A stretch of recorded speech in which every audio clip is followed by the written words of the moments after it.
So first thing we have to do is diagnose what an objection is. An objection is really a buying signal. And as a salesperson, it is what I call sales destruction when we look at a part of the process as a negative thing rather than preparing ourselves. Everybody want rewards without the pain. Gotta change to make some change. You got me, let's go. From this day forward, we not average Joes. We sales pros.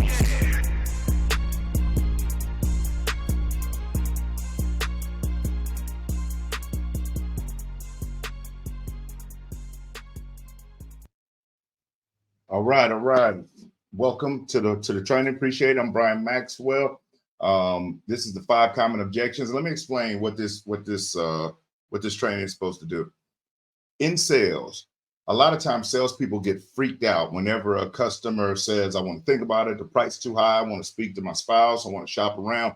When in reality, if you are in sales, let me give you one stone cold hard fact. That is, objections are a part of the game. So you shouldn't be shocked. You shouldn't be surprised. And it should not blow your mind when it happens. As a matter of fact, let's think about ourselves as consumers, because at the end of the day, we are all consumers.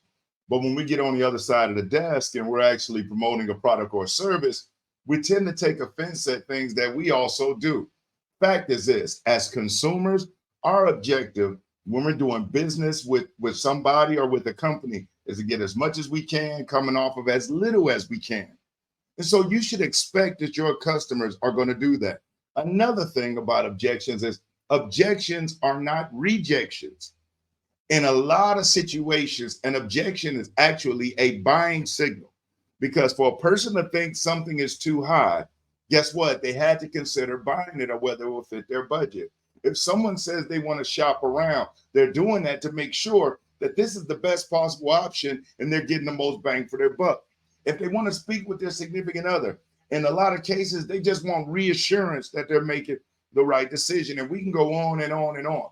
So first thing we have to do is diagnose what an objection is. An objection is really a buying signal.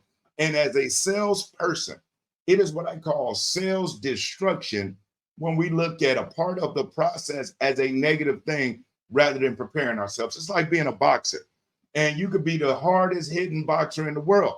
But if you don't work on defense, it doesn't matter how hard you hit. If you can't take a punch, or if you get caught the wrong way and you get knocked out, your power is irrelevant. And you know you're in a fight. So not to prepare yourself with some type of defense is crazy, and sales does the same way. So in this video, I'm going to give you some ways for you to start handling those objections. And I know, historically in the industry, we like to call it overcoming those objections. But to overcome something almost seems like you have to defeat the customer or trample on them. And that's not what this is about. It's really about being able to present a solution or an option, and to be able to educate them on the value to them or the benefit to them, either how this solves a problem or how this provides a solution. That's what we should do, which is why I say how we handle these objections rather than the traditional overcome. Because typically, if I say this town overcame this town, it's going to go overcome this town, it gives the perception like there's about to be battle. And in sales, it is not a battle. Okay, it is actually a partnership, because without that individual coming to your company interested in your product or service, guess what? You don't generate any revenue. And without the product or service that you have that they may be looking for, without somebody like you who is going to be honest with them, not trying to steal from them, not trying to rip them off, without somebody like you, they run the risk of running into that wrong person and really getting taken advantage of. So it is a partnership, and it is our responsibility to build the value in the product or service and in the experience, and give this customer a good enough reason to do business with us and make that smart, safe buying decision and decide they want to buy at our dealership. So let's get into the objections. So the objections are the 5 most common. The price is too high. I want to think about it. I want to shop around. I want more for my trade. I want to speak to my significant other. So it will behoove any salesperson to prepare themselves on how to deal with these. So how do we do that?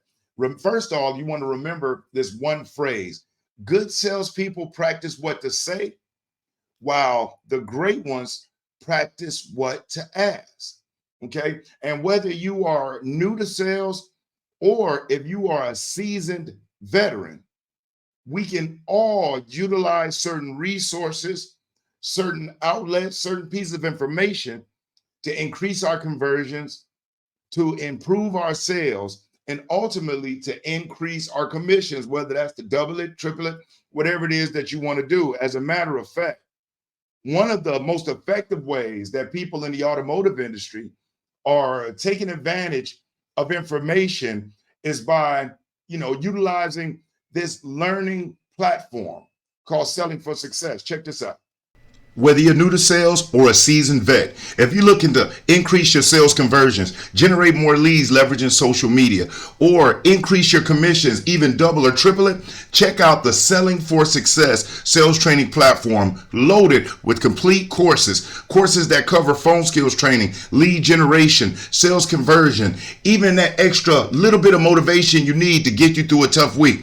You can join absolutely free. And if you're ready to take your skills to a completely another level, there is an advanced and a professional level membership available. So treat yourself, don't cheat yourself. Check out the Selling for Success training platform today. All right, so let's get into the first objection, okay? So the first one, which is typically one of the more common ones, which is the price is too high. So let's talk about, the price being too high. When the customer says to you, the price is too high, that doesn't always mean that the actual price for the product is too high. In a lot of situations, when a customer is saying the price is too high, and I'm going to be specific and say the automotive industry, right? On most customers, they go online before they come into the dealership. And not only is a picture of that vehicle there, whether it's new or pre-owned, but there's also a price there. Now, whether that's the MSRP, which stands for manufacturer suggested retail price, or if that is the internet price, there is a price there. There is a benchmark to give this person an idea of what it may take for them to be able to start enjoying that vehicle right away. So when somebody comes into the dealership, they have an idea of what the pricing is, what the parameters are when they come in. So if you have a product or service somebody is interested in, and it has the features and provides the benefits that they may be looking for, but yet they say that the price is too high, a lot of times the salesperson is going to have to take that one on the chin and realize what they may be saying